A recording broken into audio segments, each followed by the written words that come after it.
Le processus de deuil. Comprendre les étapes et affronter la douleur. Faire face au deuil est l'une des expériences les plus éprouvantes de la vie. Ce guide complet vous aidera à comprendre les étapes du deuil, à surmonter la douleur et à trouver du soutien tout au long de ce processus. La perte est une part inévitable de l'existence. Qu'il s'agisse de la disparition d'un être cher, d'un emploi, d'un animal de compagnie ou même de la fin d'une relation, le deuil est le voyage émotionnel que nous entreprenons pour assimiler la perte et aller de l'avant. C'est un chemin semé d'embûches, avec des moments de profonde tristesse, de colère, d'angoisse et, finalement, d'acceptation. Dans cet article, nous explorerons en profondeur le processus de deuil, en comprenant ses différentes étapes, comment les identifier et, surtout, comment faire face à la douleur qui accompagne la perte. Qu'est-ce que le deuil? Le deuil est la réponse naturelle à une perte significative. C'est un processus complexe qui implique un large éventail d'émotions, de pensées et de modifications comportementales. Il nous permet progressivement de nous détacher de ce que nous avons perdu et de nous adapter à la nouvelle réalité. S'il est souvent associé à la mort d'un être cher, le deuil peut découler de tout type de pertes, telles que la fin d'une relation amoureuse, la mort d'un animal de compagnie, un déménagement dans une nouvelle ville, la perte d'un emploi, le diagnostic d'une maladie grave. La durée et l'intensité du deuil varient d'une personne à l'autre. Certains facteurs peuvent influencer ce processus, notamment la nature de la perte, conjoint, enfant, amis, les antécédents personnels de pertes antérieures, le soutien émotionnel reçu, la personnalité individuelle, les étapes du deuil. Le modèle le plus connu pour appréhender le deuil est celui proposé par la psychiatre Elisabeth Kubler-Ross, issu de son travail auprès de patients en phase terminale.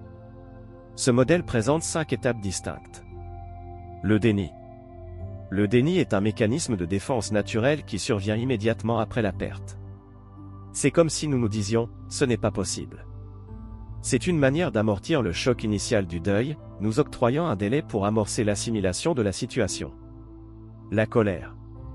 Lorsque le déni s'estompe, la colère peut émerger. Il est fréquent de ressentir de l'irritabilité, du ressentiment et de se questionner sur les raisons de la perte. Cette colère peut se diriger vers soi-même, la personne décédée, Dieu ou le destin. Le marchandage. À ce stade, on tente de négocier la perte. On formule des promesses ou des pactes imaginaires, cherchant d'une certaine manière à renverser la situation. Si j'avais fait X, Y ne serait pas arrivé. C'est une tentative désespérée de contrôler l'incontrôlable. La dépression.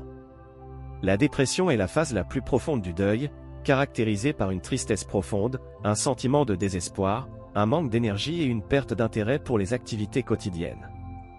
Il est normal de ressentir un vide émotionnel et de s'isoler de la vie sociale. L'acceptation. L'acceptation ne signifie pas oublier la perte ou prétendre que rien ne s'est passé. C'est la phase où l'on apprend progressivement à vivre avec l'absence, et où la douleur devient supportable. On accepte la nouvelle réalité et on commence à aller de l'avant, en portant la mémoire de la personne ou de la situation disparue. Remarque importante, il est crucial de comprendre que ces étapes ne se succèdent pas nécessairement de manière linéaire. Il est fréquent d'éprouver des sentiments contradictoires et de les revisiter tout au long du processus. Manifestation d'un deuil compliqué. Le deuil est une expérience universelle, mais pour certains individus, la douleur peut devenir invalidante. Il est essentiel d'être attentif à certains signes pouvant indiquer un deuil compliqué, nécessitant une aide professionnelle. Symptômes dépressifs persistants, tristesse profonde, modification du sommeil et de l'appétit, perte d'intérêt. Anxiété intense et crise de panique. Sentiment de culpabilité et d'autopunition. Idées suicidaires. Difficulté à reprendre ses activités habituelles. Isolement social prolongé. Si vous vous identifiez à l'un de ces signes, n'hésitez pas à solliciter l'aide d'un psychologue ou d'un thérapeute spécialisé dans le deuil. Faire face au deuil. Il existe plusieurs approches pour vous aider à traverser le deuil de manière saine. Autorisez-vous à ressentir la douleur. Ne tentez pas de refouler vos émotions. Pleurer, crier, se laisser aller à la tristesse sont des étapes essentielles du processus de guérison. Parlez de la perte. Discuter de la personne disparue ou de la situation avec des amis, de la famille ou un thérapeute peut constituer une source importante de soutien. Prenez soin de vous. Donnez la priorité au sommeil, à une alimentation saine et à l'activité physique. Ces habitudes vous fourniront plus d'énergie et de résistance pour affronter la douleur.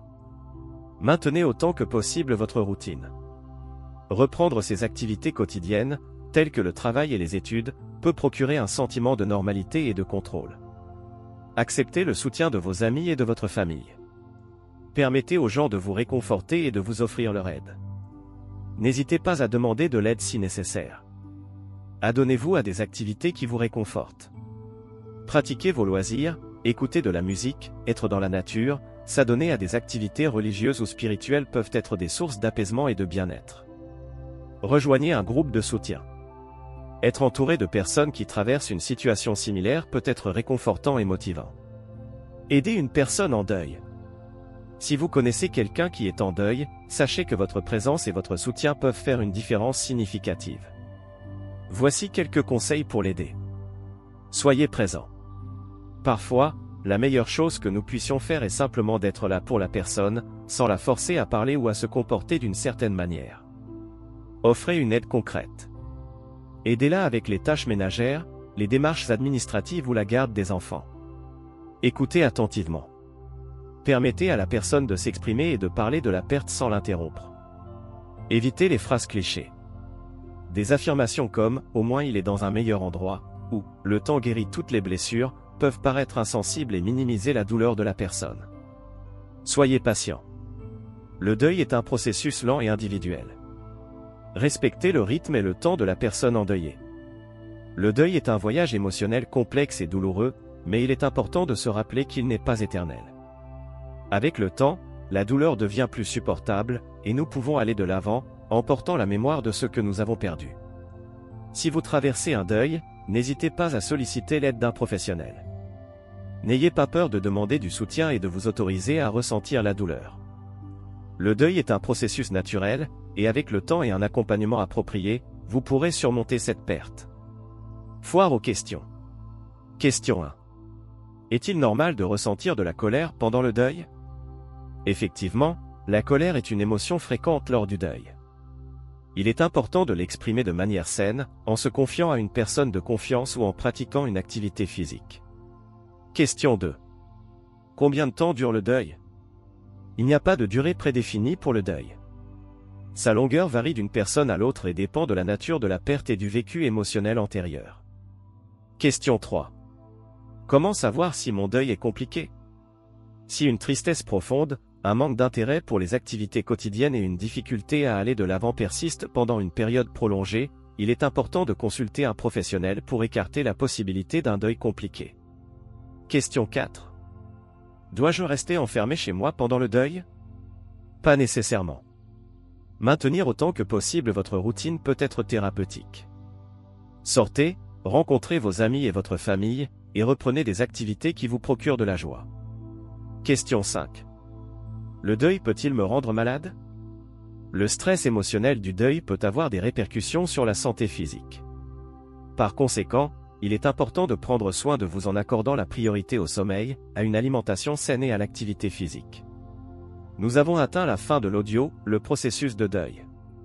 Comprendre les étapes et affronter la douleur. Avez-vous aimé ce contenu? Partagez avec quelqu'un qui a besoin de soutien en ce moment.